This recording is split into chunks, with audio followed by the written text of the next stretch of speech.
All right. I've been looking forward to speaking with this gentleman, Clay Dorsey.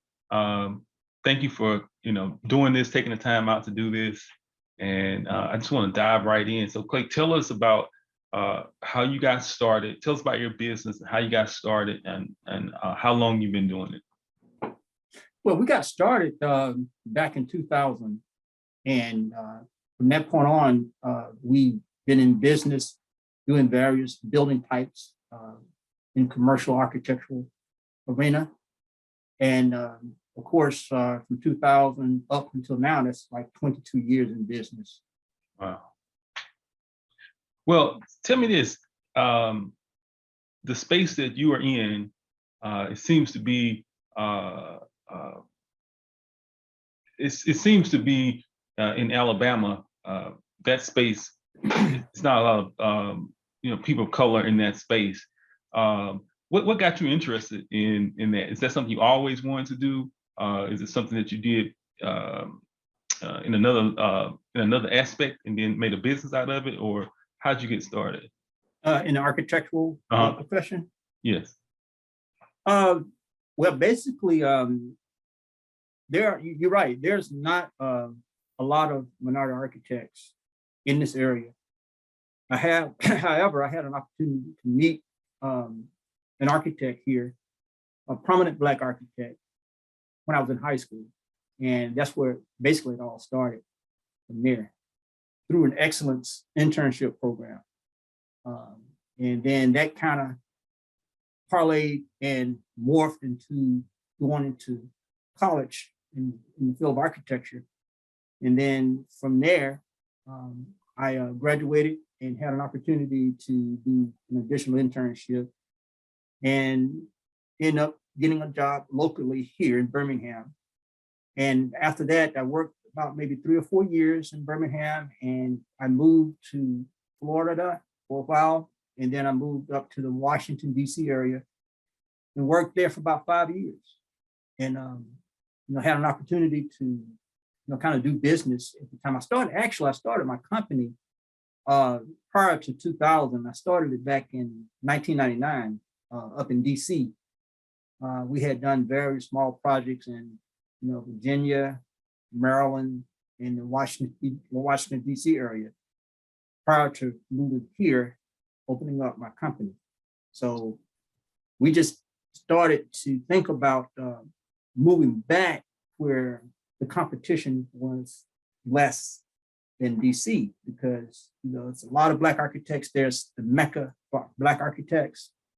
And I just thought my chances would be better here because of the fact that you don't have a lot of Black architectural professionals. So I moved back, and that's how basically it all started.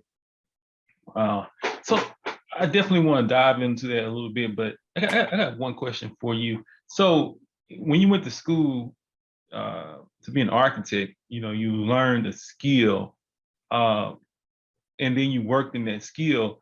But as far as running a business, because correct me if I'm wrong, those are two different disciplines, right? They kind of blend together, the skill part of it, and then the business of having your own architectural firm. So tell me, for as far as on the business side, what's some things that you think you learned to be able to help you be successful on the business side of that? Yeah, you're right. School just teach you the academics and theory and concept of the profession, and they really don't hit on the business aspects. Basically, that's something you have to learn by trial and error, by getting out here and doing business.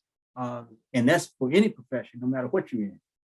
And there's no rule book or written rule book that you could go by. It's just something you just have to, dive into and be exposed to and be conditioned to get, the experience in different type of aspects of business, whether, it's on the marketing side of the business, or it's for the side as far as financial side.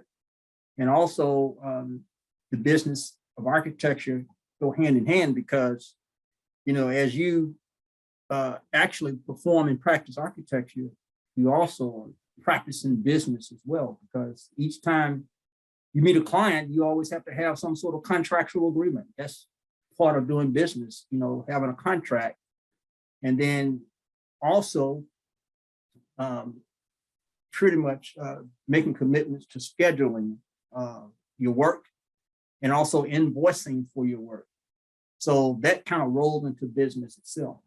So I think that it's like business 101. I mean, it's just one of those things that just kind of common sense type thing. I mean, it's not easy in a way, but it's kind of easier said than done, but it is kind of common sense. You don't want to, enter into an agreement without knowing, what your scope is going to be, or not having a signed agreement or anything like that. You want to, do business in a way where each individual will have a mutual understanding on what's at stake and what's expected.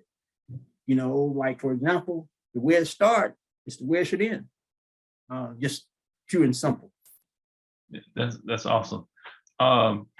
So I've looked at some of the companies that you work with. Those really some of those are big companies. How did you carve out that place in the marketplace? I know you said it's not as competitive in Washington, D.C. or in Washington as it is here, but still it seems like you had to do something to get your name out there and to be able to carve out your unique place as an architect. What were some of the things that you did to do that? Well, just by working for other companies. Like, for example, when I worked in DC, I had worked for companies that worked and specialized in doing, like, for example, McDonald's restaurants.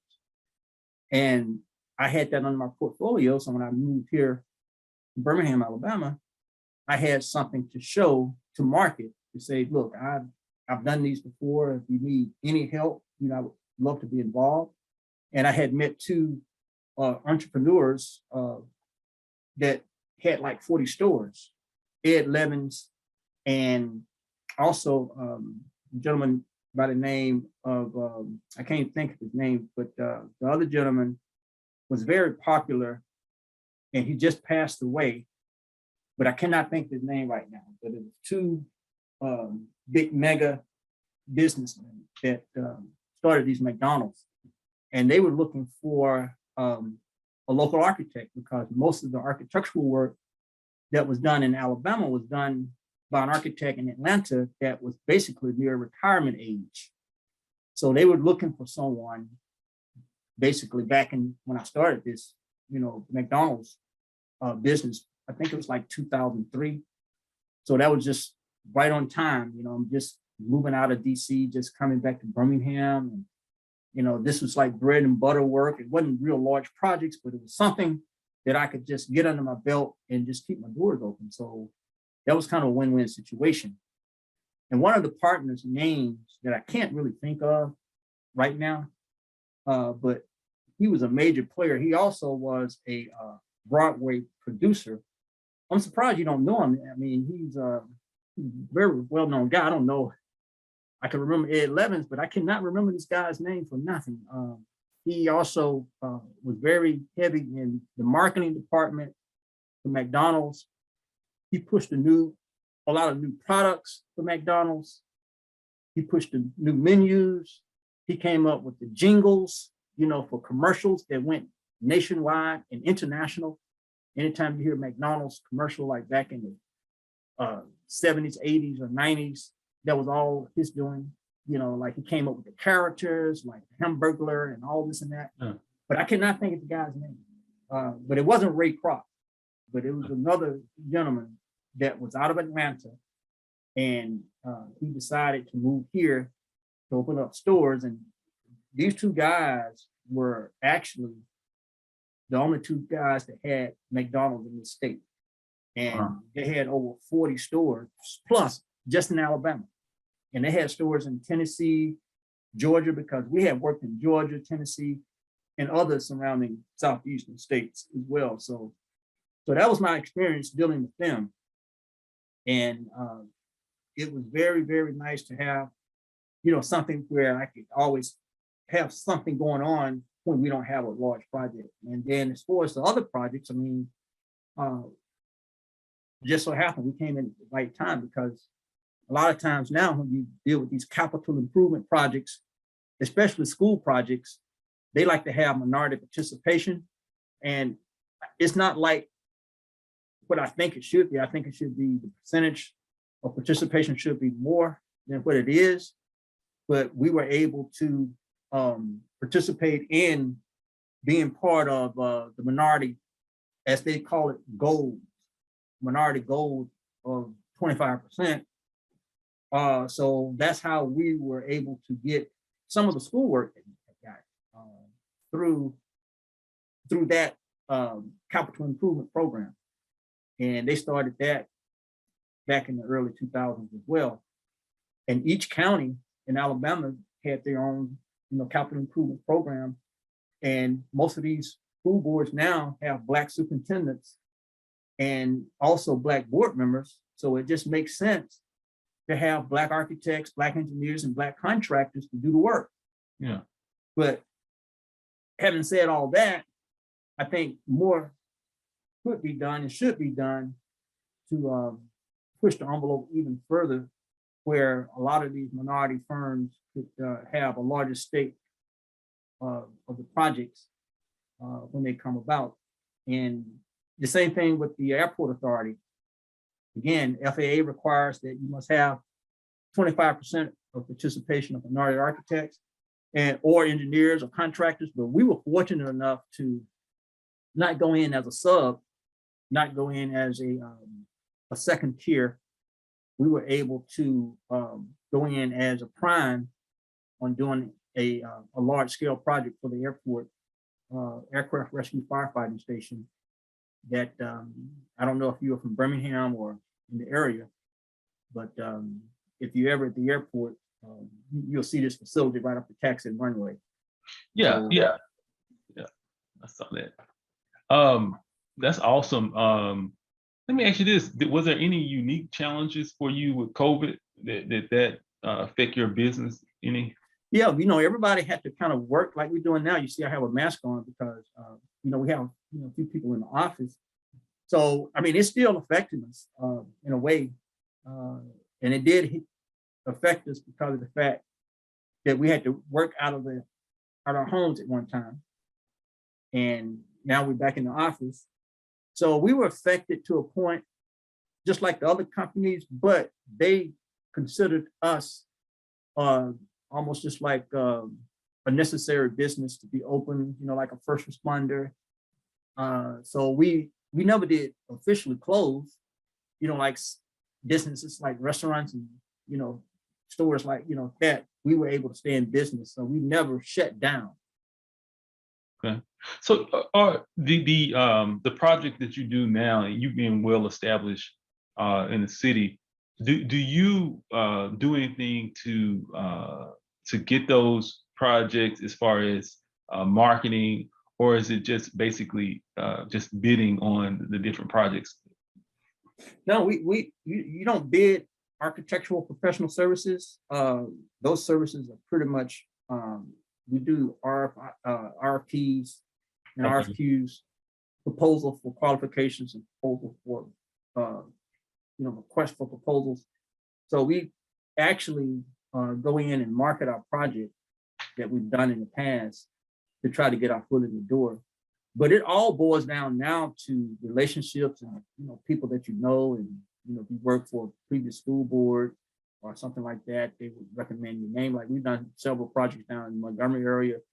We worked on the EGI project. I think it's called, kind of slipping my mind right now, Equal Justice Initiative. Okay. With Brian Stevenson. I don't know if you're familiar with that, with the Lynching Memorial in Montgomery. Yeah. We were heavily involved in that complex. We've done a few projects for him.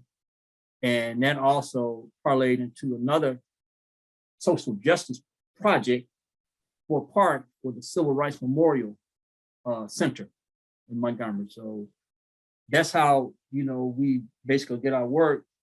Someone make referrals or recommendations based on previous jobs we worked on with clients. So, do you feel a sense of when you work on these different projects like the ones you just named?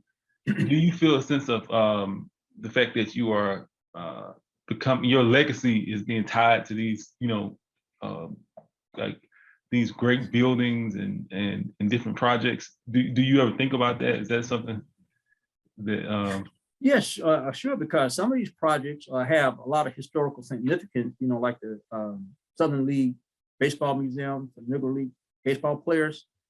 That within itself has strong historical significance. And also dealing with another school we did, Tuggle Elementary School, has a lot of history behind it. That school actually was created by Carrie Tuggle, the founder of the school, and she's also buried right on the school ground. And that project is full of rich history. And another unique thing is that I actually attended that school years ago when I was in 5th grade. So it has a lot of sentimental values to it and everything. So I was really happy to have had the opportunity to actually be involved in working on that project.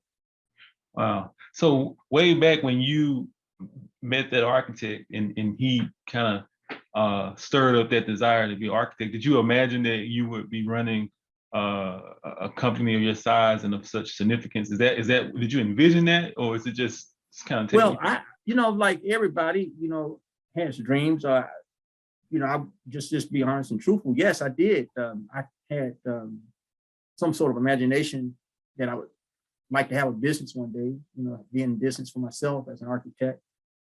I didn't know when that would happen, but that always kind of been one of my goals from day one. Before I even went to school, my goal was to get a degree, get licensed, and start my own company from day one. Now, it wasn't that easy because of the fact that there were so many roadblocks and so many hurdles you had to jump, even to go through testing, getting licensed and then getting experience. And then once you get your business, it's like starting all over again. You got your license, you got a business, now you got to get work. Nobody knows you. What can you do? Everybody can do work like you can. Everybody can design what's going to set you apart. It's competitive. So those type of things that kind of happen along the way. Yeah. And so if you had to name like one of those things that kind of set you apart, like what comes to top of mind? Well, I can't really pinpoint it. We just try to do good work and build relationships with people. And I guess that kind of go a long way. And, just try to provide customer service, basically, where people will just want to work with you again, not just give you a project, because there are some people I would never want to work with again. Even though if the money's good, I just want to work. I just don't want to work with them. I wouldn't work with them. And there's some people out there, I'm pretty sure, that wouldn't want to work with other businesses because of that. And it has nothing to do with color or anything like that. It can be anybody. You could be either good or bad, a good client or a bad client. That makes a lot of sense. Let me ask you this. So if you had to give somebody advice who was thinking into going into business, being an architectural business or just business in general, what's a little nugget of advice you would give that person?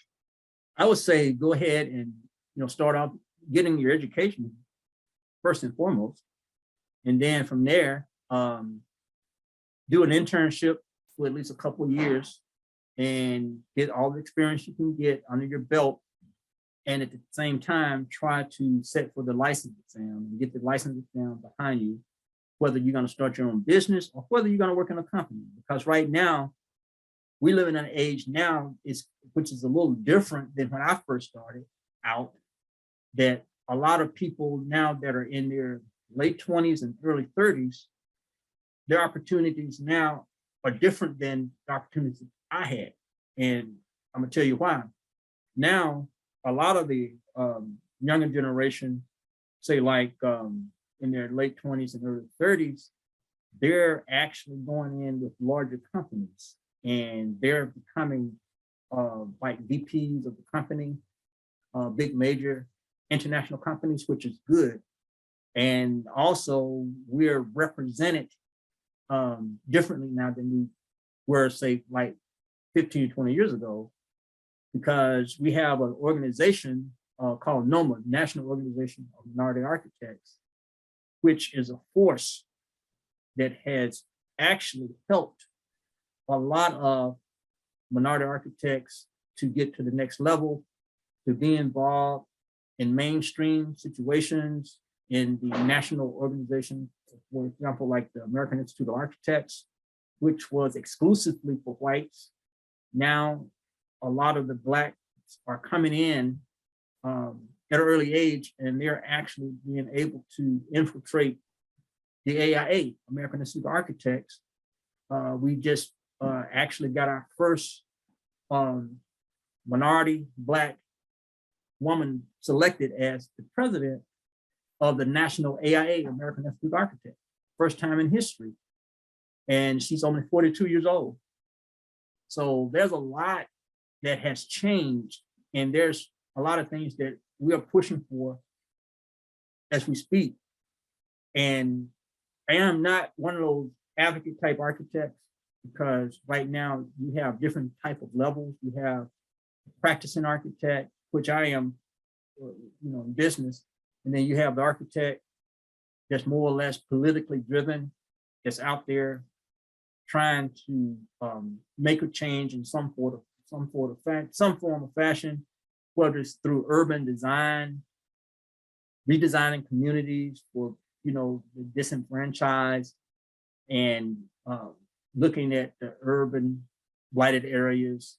So you have all different levels that now minorities are kind of moving the needle, so to speak, a little bit than they did in the past. And then they're having these voices on a larger platform now, because they're able to actually be involved and have large roles in these large firms now.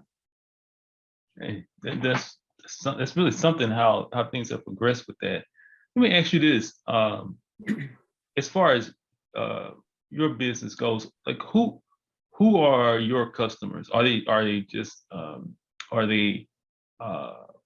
I guess I'll just let you answer the question. Like who are your customers? Who are your target customers?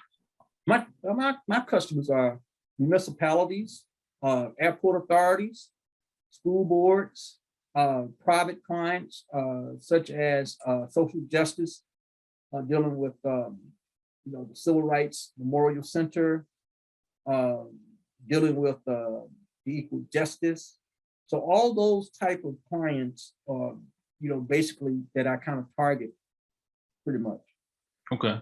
So if someone was doing this in an organization, or it has a project they are putting together, they're doing, at what time do they get in contact with an architect? Is that like once they have decided that they want to do this, and then at the very beginning they need to contact an architect, or at what point do they start looking for? Well, I guess you kind of said it in a nutshell. When they decide they want to move forward, knowing that they have the acquisition of the land in their hands, and then that's the time to get an architect. When you are ready to move forward, when you have your agenda, your program, and you have the land that you want, okay, or the building. Okay. So if anybody was out there in an organization that was looking to do a large project, or they're part of a particular school system, or they're in some of these organizations that you work with in the municipality, how would they get in contact with you? Where do you reside online? Or do you have what's your, how do they get in contact with you online? Or what's your we have a website, www.dorseyarchitects.com. Okay. And most of my clients, and to my surprise, went to my website, and that's how we got the EJI project. And Brian Stevenson, they went to our website, and we were able to get that job, win that contract, just because someone looked at our website. And we've been getting a lot of calls now based on our website. People go to our website and see some of the work we've done. They give us a call. Matter of fact, we got a call today. Someone wanted to do a charter school, a couple of charter schools, and they looked at our website and said, "Hey, you do schools." So now it's almost like a machine that's turning. All we have to, do is just sit back and just keep doing what we're doing, and let the rest work itself out. I don't do a lot of marketing like in person right now. I don't do a lot of phone calling just out of the clear blue, cold calls. I do calculated risk type marketing. I might go on the internet, look at airport authorities like in Texas, in Florida or Mississippi, places like that. And then I might, give them a phone call and put my brochures together and, send them that by way of email or, regular standard US Postal Service, and, see what comes out of it. And then also I go to a few conventions, from the airport authority has these conventions to kind of get my name out there and, meet key people. So I've done that. Also, I've been to school board meetings where I set up a booth, have people come by, but I haven't done that lately since the pandemic. But those are some of the things that I've done a while back since I've been in business to let people know that I'm out here. We've done the same thing with churches, conventions at churches. We set up a booth. We let people know who we are. We let people know what we do. So that's one of the forms of marketing I've done. But right now we don't, at least I don't do any of that anymore right now. Okay. I got one more question for you because I want to make sure I respect your time. So you can correct me if I'm wrong, but it seems like with your business, a lot of it is tied around you. How do you ensure that if you that it runs without you? If you would have to take a month off or 6 months off, what do you have in place with architecture? It seems like most of it's built around the architect. So it is pretty much, especially if you're a small outfit. I haven't really taken a lot of time off, really, like 2 or 3 months. I have never done that. I've always been working throughout, never taken like a whole month off or nothing like that since I've been in business. So I haven't really thought about that, but larger firms, maybe, and I think when I worked for a larger firm, I don't recall anyone ever taking off, just a large amount of time, so to speak, maybe a couple of weeks or a week, but never, a month or two, nothing like that. Okay. Well, Clay, I really appreciate you, taking the time to do this. I learned a lot about, the architectural business just in these few minutes. It's a lot of things I didn't realize as far as some of the advancements that had taken place. Really good information. I do have one question. I'm sorry, I got one more question. This is just about the next generation. It doesn't seem to me like that's something that is being pushed on in Alabama as a when you talk about kids, minority kids, as an avenue or a path to go. But it seems like such a great career to have. But you hear a lot about STEM, STEM this and a lot of other things that they're saying that people can get involved in. And do you get a sense that that's being pushed as a career, early? As far as an architecture? Yeah. I'm not sure. I know there's a lot of the interest level is different than it was, to my understanding. You don't have a lot of interest of, people coming into the profession like they did at one time. And then even so now, you don't have a lot of people interested in licensure, getting, the registration. So I don't know what could change those things, because I know during the time I was coming up, there was a lot of discouraging type of situations that happened that would really kind of push people away from the field at the time, through discrimination, through unfairness, and all the above. But now things are different than what they used to be. But I don't think a lot of people are going into the profession. Even if they come into the profession, they have alternative careers where they use their design skills and doing other things. They might, I heard one young lady work for Nike. She started designing sneakers. She used her skill for that. And one young lady started designing jewelry. So, because the fluctuation of this profession, used to be fickle, and jobs were tight, and architectural firms are traditionally small. Even if you say they're 50 or 60 or 70 or 100, that's considered a small corporation. However, advancing in these firms could be very difficult because of the size.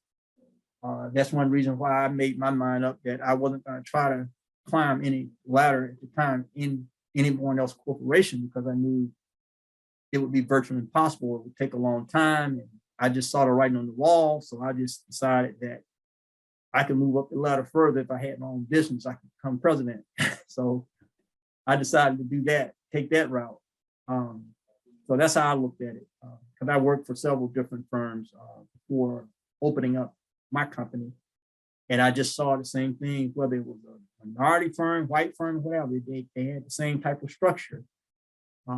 You start off here, and it would just be so hard to get up the ladder because of the fact you just coming in, and that person already there feel like they should be coming up next. So when you get into these firms, it's just more than just working. You want to be able to advance and also reap the benefits of your work you put in. But that's very difficult to do. And I found that out early on when I first started working. And I knew right then that I did not want to work for some of these architectural firms at an early age. And so that's why I branched off on my own. Now, a lot of people, going into the profession, they have different thoughts. And some people like to just work within a company, get the experience, not a risk taker, so to speak. Would love to just, kind of get the work out, but don't necessarily want to market the work, because marketing is not easy.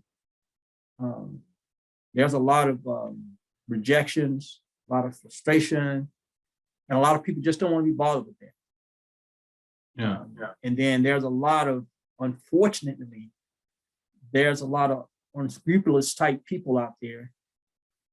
And we kept ourselves above board all the time. You have a lot of crooks out there, pretty much trying to take advantage of small minority firms, trying to do underhanded things, and all of that. So we're fortunate that we keep ourselves very clean and away from that. And even on some of these large scale projects, you have to be very careful because of the fact that when you get on some of these projects, some people expect that you owe them a favor. So you have to, and that's part of business. You have to make a business decision to say, do you really want to be under this person? You left a company not to be under anybody. So why would you come out and start your own business and be under somebody? Control. So those are the things you have to think about. Is that project that important to you? So I look at it from that standpoint and say, hey, look, I'm happy to be on the project. We enjoyed it, but we are not going to bow down we're gonna just stand our ground, and you can just take this project and go on. You know, Yeah. thank you for what we've done at this point, but we're gone. Yeah. I think that's the way to do it. And I think you made a good point on that. Say, you know, that you didn't get out of, you know, working for somebody else to start your own thing and still work for somebody else or make decisions Exactly. that you didn't want to make. But that's great. Like I said, I just want to thank you for, you know, taking the time to do this. And it was great, you know, learning about your company. Thank you for the advice that you gave. And I know it'd be helpful to a lot of people. So